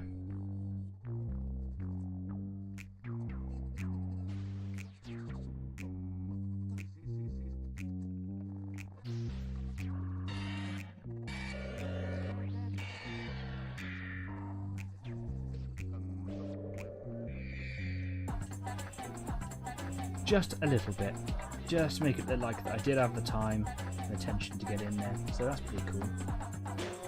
I am pretty confident about getting all of this spray work done this evening. Maybe not on the show, it'll be nice if I did, but certainly with some time on Discord. So if you want to come and join me and anybody else who usually frequents Discord, please do. There's a link down at the bottom, in the usual place where you will find links, etc. Go and get yourself all linked up on Discord. If you're new to Discord, one of the common things that you have to do is basically just go and agree to the rules and terms of using Discord. Every channel Discord user person will have their own little sort of user agreement things. Mine was set up by Kyle's brother, Luke. And all you got to do is go find the little rules tab on the left-hand side and just go and react to it by a little thumbs up or whatever emoji you want. And that just lets Discord know that you agree to, you know, not abusing the community, basically. You know, just being a good human.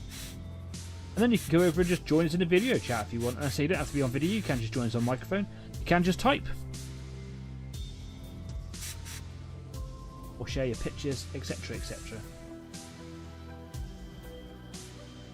And it'll be lovely to see more people over there as well. Sometimes Discord can be quite chatty, quite lively. Other times, it's just a couple of us, just chilling out, having a drink, saying hi. Talk about saying hi, going to catch up on some of the comments that are going in. Anyone out there try the Chimera paint set? No, I've not really. I've got the Vallejo Air game set, and I've also got a Vallejo brush set that a friend gave me. And I've got a few other little things around that, but otherwise I haven't really ventured out into the realms of brands. Every now and again I pick up a different brand paint, and I use them quite sparingly. So yeah, I wonder one day I'll run out of all of these paints. I'll probably just keep a few that I really rely on. One of my favourites in the Air range is charred brown. It's just a great brown. You know, things like that. I really like AK and I really like Ammo MiG, so I pick up a few of those occasionally. A few army painter things. That is really Moorish.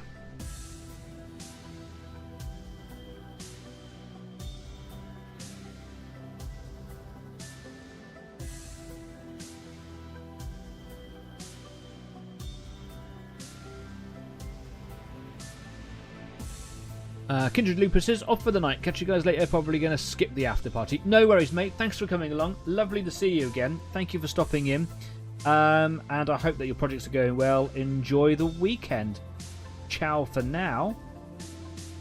Oh, how lovely.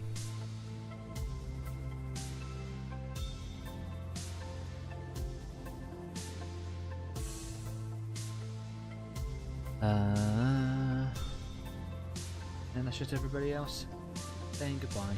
Bye.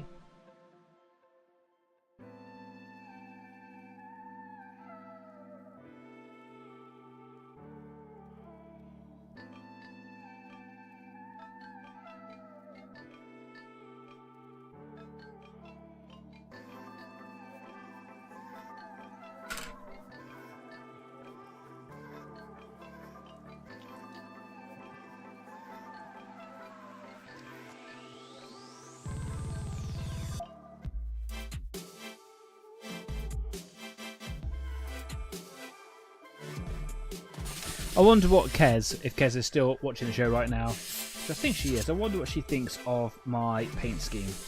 Obviously, Kez is our resident Battletech expert, and gifted me this Battletech miniature. What do you think? Do you like it? Be honest. If you don't like it, do say.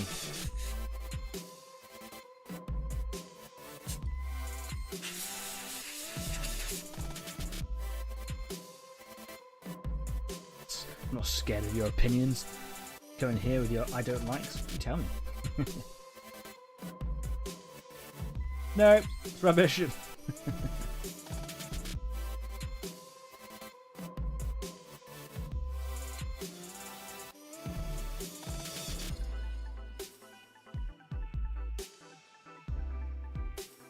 And bend a piece of tape lengthways. I can get it. This little reed side here. Base to spray onto. Yeah.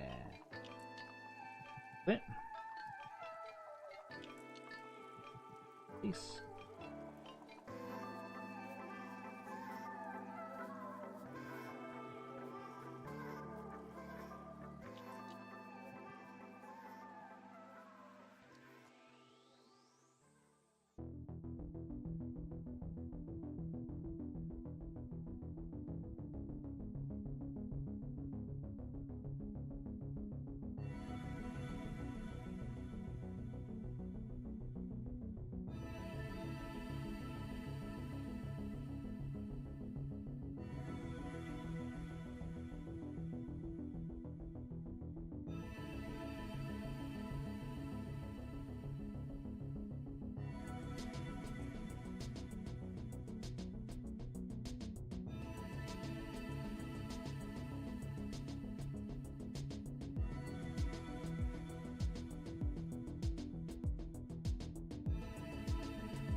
This bit's being so fiddly.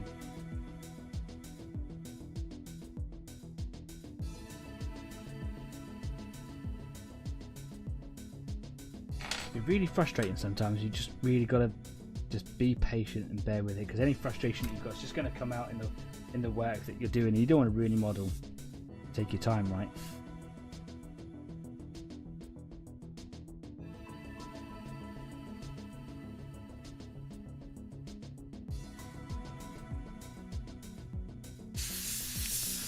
Kes says, well, as you said, the turquoise does not stand out that well, otherwise it's great. Would like to put the paint scheme on the minis for them. Like to put the paint scheme... What do you mean? Would like to put the paint scheme on the minis for them? What do you mean? Am I just saying the sentence weird? Would like to put paint scheme on the minis for them.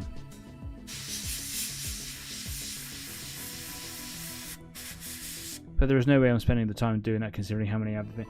Oh, you want to do this scheme on your minis? Is that what you're saying? That's cool. Well, thanks. You know what? Thanks for your words. Yeah, you're absolutely right. The turquoise isn't popping an awful lot, but you know, it's kind of, this project has unwittingly taught me all about luminosity, as I was saying at the beginning, and basically about how to mix and thin paints and things. The airbrush. It's been quite the learning curve. I really enjoyed it. Lessons learned. I will revisit it. I will come back to it and have another go, and you know, make all those colours pop. But you know, I've got a few other projects I want to get on with, and we'll come back to it sometime in the near future. Hope.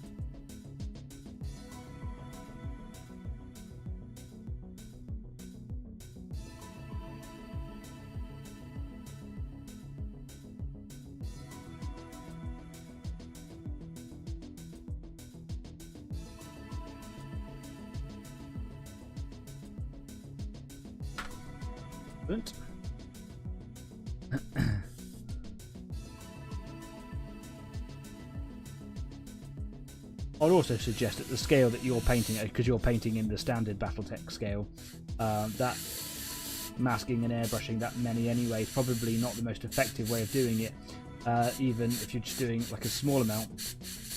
I mean, this has been quite tricky at this size, and this is probably bigger than some of the bigger mechs you've got in the classic scale. So I would suggest, if you want to do something like this, just hand paint it.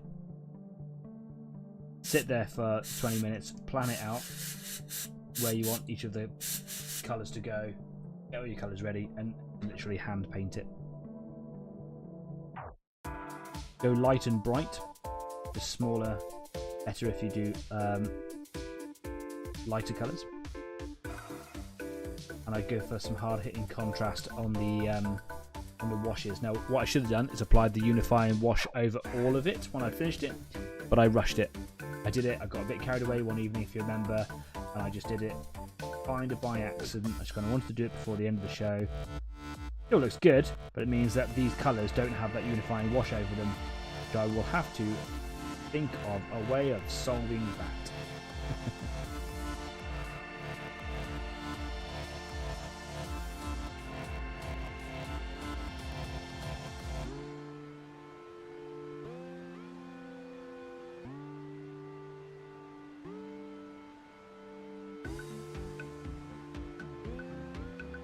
But I am nothing if not a problem solver. That's literally 90% of my job. Or I'll think of something. I finished my Panzer 4-2. Excellent. Photos, please. Stick them up on Facebook or on Discord, or it never happened. Are you happy with the result? Have you learned any lessons along the way? Has it taught you anything? Could you do anything better? Or is it actually pretty much the brief before you started?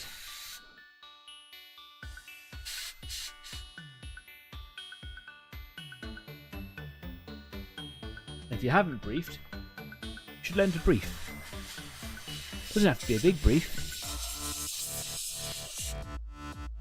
That being said, of course, there is absolutely a time and place for just going for it and painting a model, just because it's fun and you want to do it. But in the world of self-improvement, brief.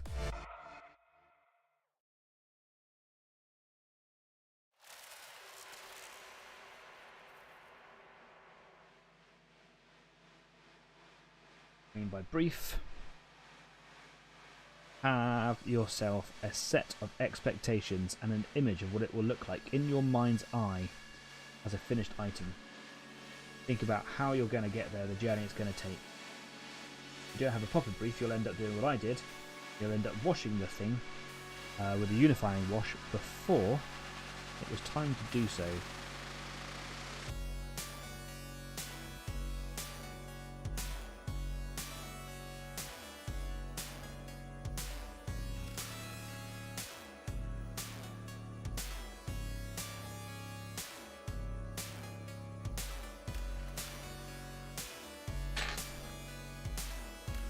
Nice stuff, yeah.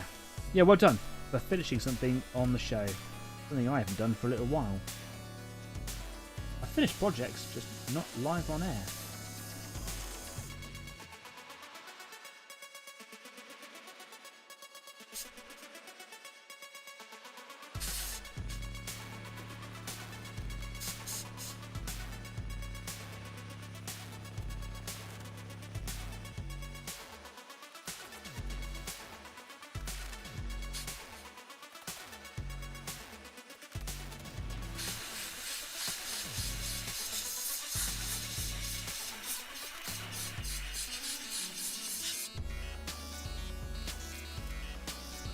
Almost there. The end is really in sight now.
Sound of my concentration voice right here.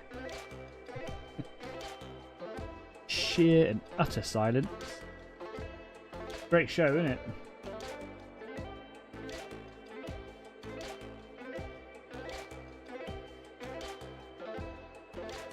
Just doing a little microphone check there this week, touch wood. Microphone seems to have been playing ball, which is great.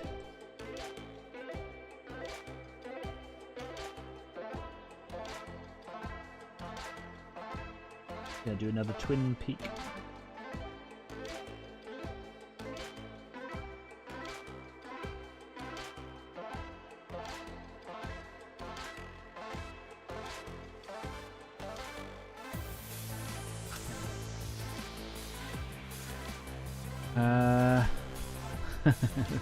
So as a reward, I'm having a drink, says Steph. Yeah, nice one, man. Good for you. Would that be in the same scheme as the one you showed me yesterday, Mr. Causey? Slow down with a Guinness. Planning on repainting them all into that scheme. So, yes, we need to see a photo of that, please, so that we can all see what it is that you two are talking about. And, yeah, you said the other week that you're doing 15mm tanks again. Have you found a scheme that you're particularly happy with? Is it better than all your other ones? Because I know that a lot of your German 15mm tanks, they were done simply in the dark yellow, or the German name was Dunkelgelb. I've been told that my pronunciation of that is awful. My accent, but pronunciation good, accent terrible. Dunkelgelb. Dunkelgelb. Yeah, don't even do it. I haven't warmed up the German vocals in me today. Yeah, Dunkelgelb.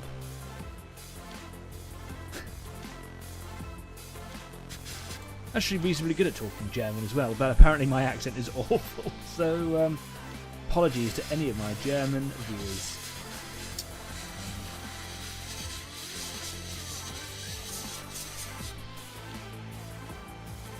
So are you going back and repainting all of those Dunkelgelb tanks? Or are you just going to go with a few of them, picking a few out for it? Doing several different colour schemes?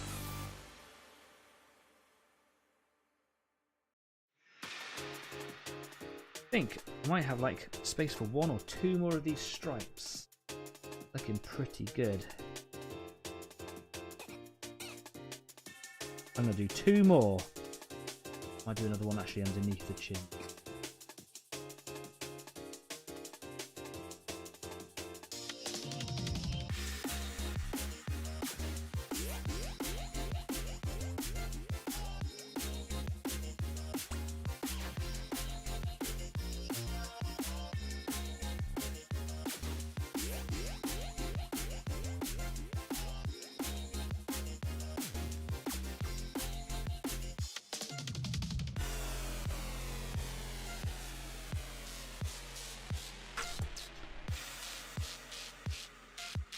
This little rubber tool has come in so handy. Strongly recommend anyone getting one for doing similar things.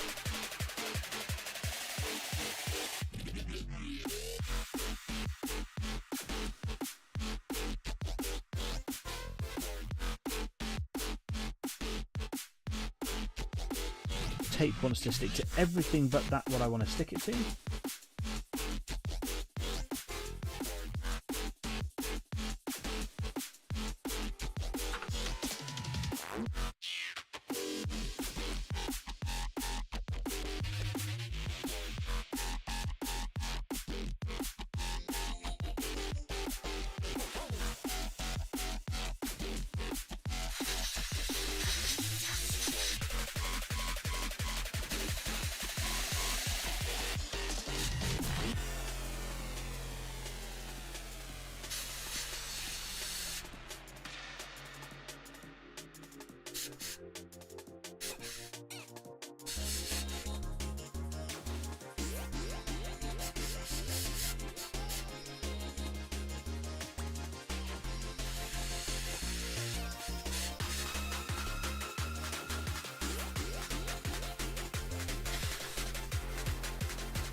I will go for another one under the chin because I haven't done anything underneath him. You can see under there. I will do one, and when I come back for him to visit the second time doing this model, I will put a turquoise one under him as well.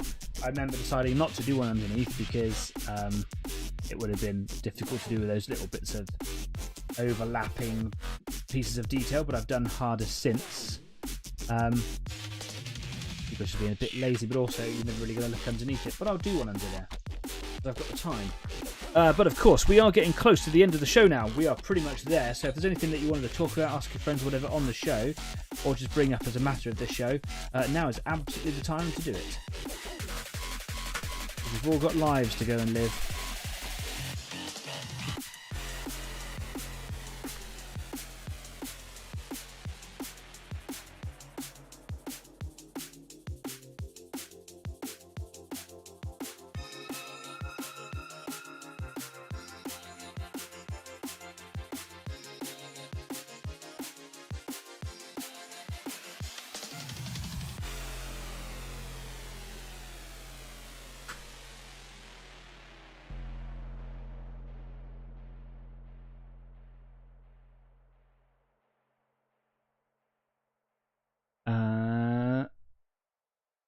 What is this slowdown of which you speak? Slow down with the drinking, man. You can't drink Guinness fat. Well, yeah, don't guzzle the Guinness. Bad form. Bad form. Go through that too quickly. You have a bad poo the next day. Stefan says, I have to taxi mother to hospital in the morning. Got to be legal. Yeah, absolutely. That's why I'm being careful with my drinking as well. I've got to drive the hour and a bit to Plymouth tomorrow for the Pause show. really looking forward to going to that. Anybody have any suggestions on how to paint the headlights that are turned on? Yellow, says Steph. This is a really good question, and I would probably go with yellow. I would actually go and do a little bit of image searching and just see what vehicles look like when they've got, what sort of colour different headlights produce. I struggle doing headlights because, well, the classic old way is, of course, just doing them yellow, isn't it?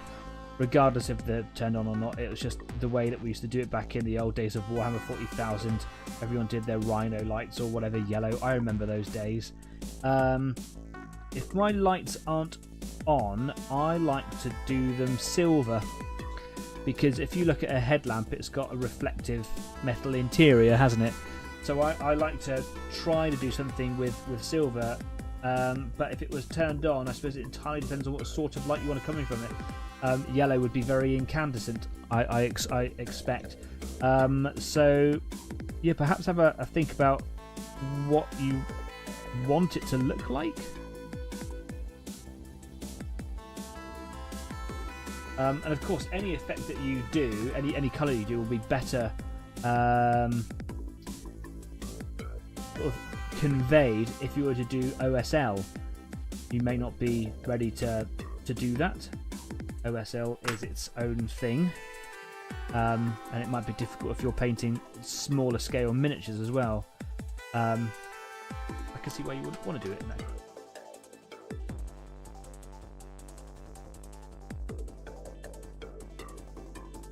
But yes, I agree with yellows.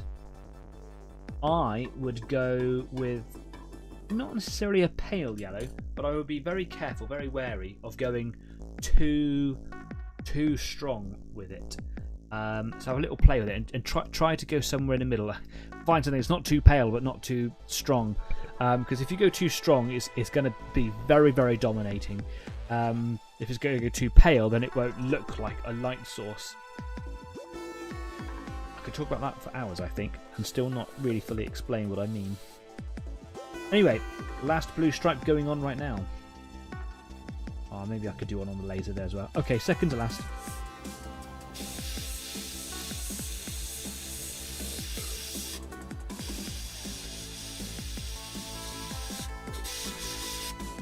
Tape is just peeling up there a little bit. Try and push that down without ruining the paint that's just gone on.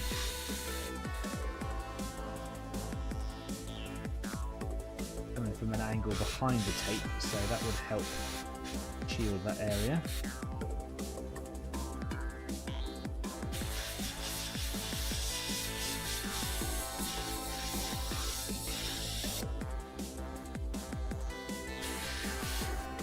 I think that paint has actually got us right through. There's still a little bit in there. Made up a good amount earlier.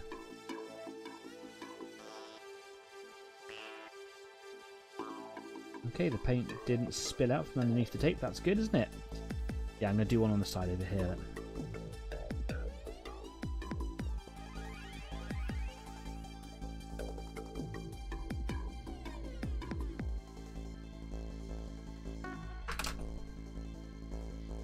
The last little bit of blue going on.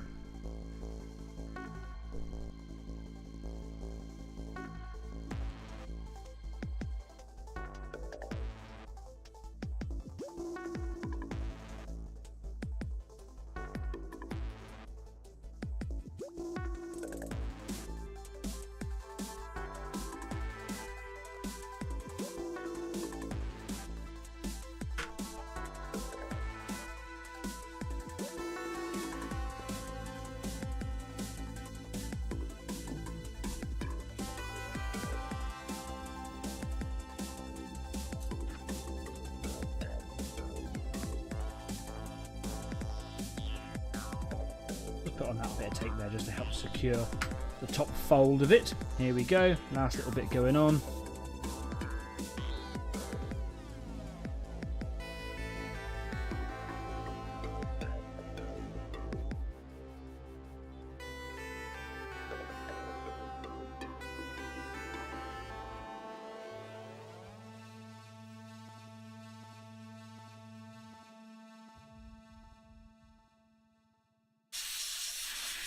Put a little bit of paint on, dry it efficiently. Put a bit of paint on, dry it efficiently. Ooh, put a load of paint on. Try to not ruin it by drying it too quickly. Could have ruined the whole thing in the last few brush strokes there.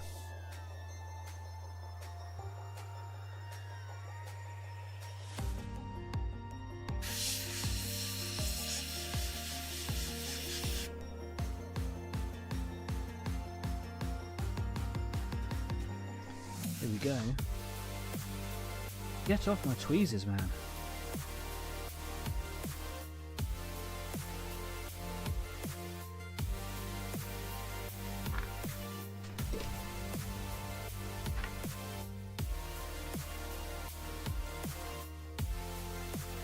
It does look crazy cool though, doesn't it? I know that the turquoise doesn't stand out like I want it to, but it is really, really good. I do like it, and I'm glad I went with this style. If it was a bigger mech, it would have more armoured parts on it and less little silvery spindly bits all over, and the surface would be larger, so I could really do quite a bit more of this patination all over. But I like the way it looks. That is really cool. It's jazzy. It's a bit lazy, but the amount of work that's gone into it kind of proves that it's not.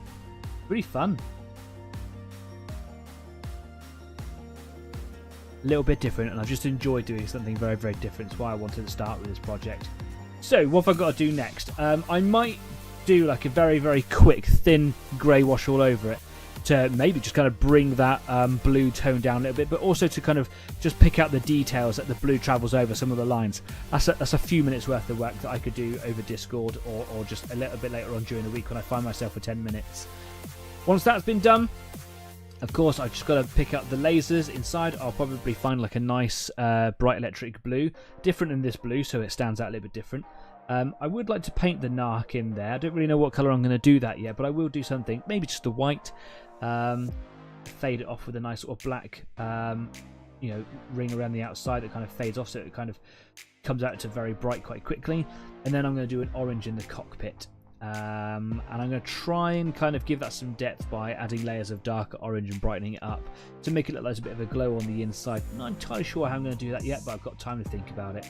And then there's a few details like the silver, these little, I call them handholds or steps even really, some little things here and on the side where I've sprayed over them with a colour, and on the back over here, that little frame on the back, the little roll gauge if you like, needs to be silvered again. And that's literally it. That is absolutely something that I could do between now and next week's show. I may or may not have the time. It is definitely achievable by the end of next week, so if that is the way that it goes, which is quite likely if I'm going to be honest, it's quite an exciting prospect for the show, me finishing a model on the show. I hope you enjoyed me painting this thing. I hope you've enjoyed the journey of it. I hope you like it. Let me know what you think. You can either put it in the live chat now or on the comments section if you're watching this show back later on. Let me know your thoughts. I do like the way that the silver kind of has that sort of reflective quality. The silver and the grey, they blend away a little bit, but sometimes when you're moving it around, like the silver really shines out more than the grey, and I like that. It's kind of cool. It's been good. I really enjoyed it. Let's come away from here. It is a silly place.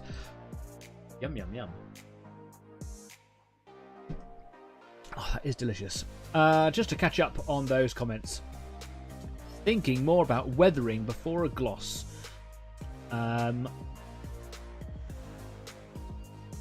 Am I thinking about weathering before a gloss, or are you thinking about weathering as a gloss? Because you're talking about your headlights here, aren't you? LED lights like kit. You could do some red LED lights. That could be fun. Trying to convey it in a paint job can be very difficult though, unless you're doing OSL, which kind of sells the effect. But it is quite a tricky thing to learn. You don't just have to. You can't just. Sorry, let me put my words back in. You don't just have to have an airbrush to do OSL. You can do it through glazes, and you can also do it through dry brushing. Very, very light. Bit time consuming, but definitely worth it. And there's all sorts of videos you can find on YouTube for that. I definitely would go and check out Artis Opus, who make the dry brush range. He does a lot on OSL effects with dry brushes and with glazes. El Miniaturista is another one that you can go and find out. I'm sure Saskatoon do it as well. Yeah, there's loads that aren't coming into my head right now, but go and check it out before you commit to it, because worth watching videos for 20-30 minutes. to kind of get some inspiration, and that's kind of, I think, what you're looking for there. Obviously, because you've asked. I'll say a stupid thing, Danny. Blue, it would speed it up in traffic, says Stafford. Thinking more about weathering before a gloss.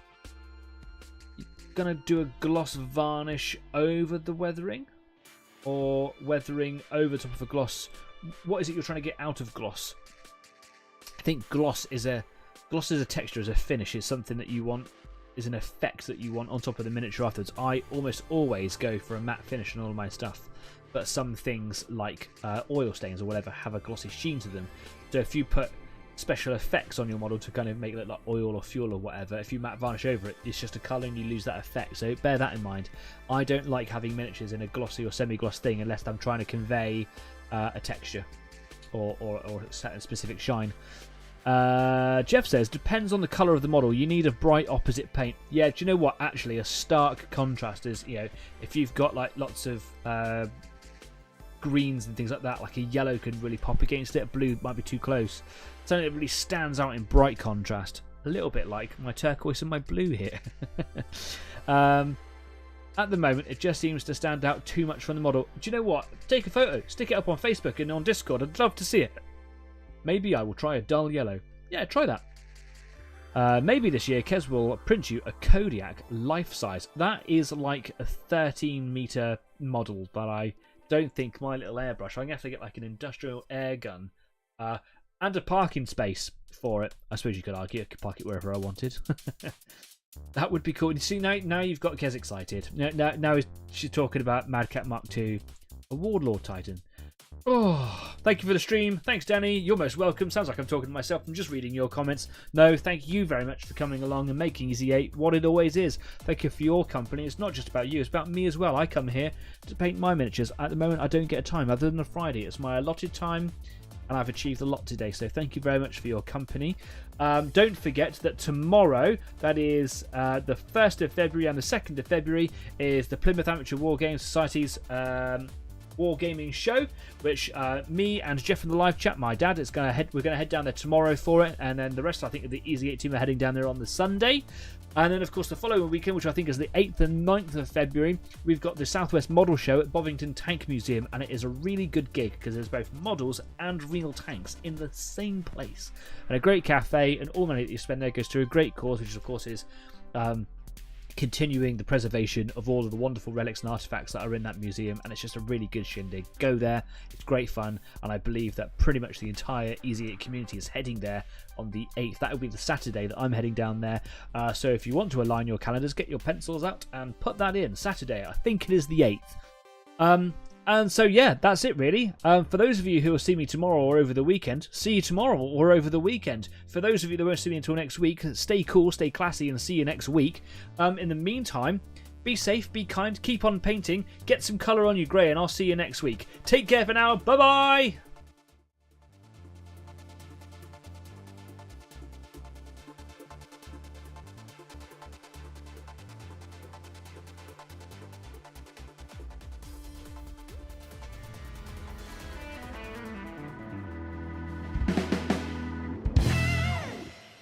Don't forget to subscribe.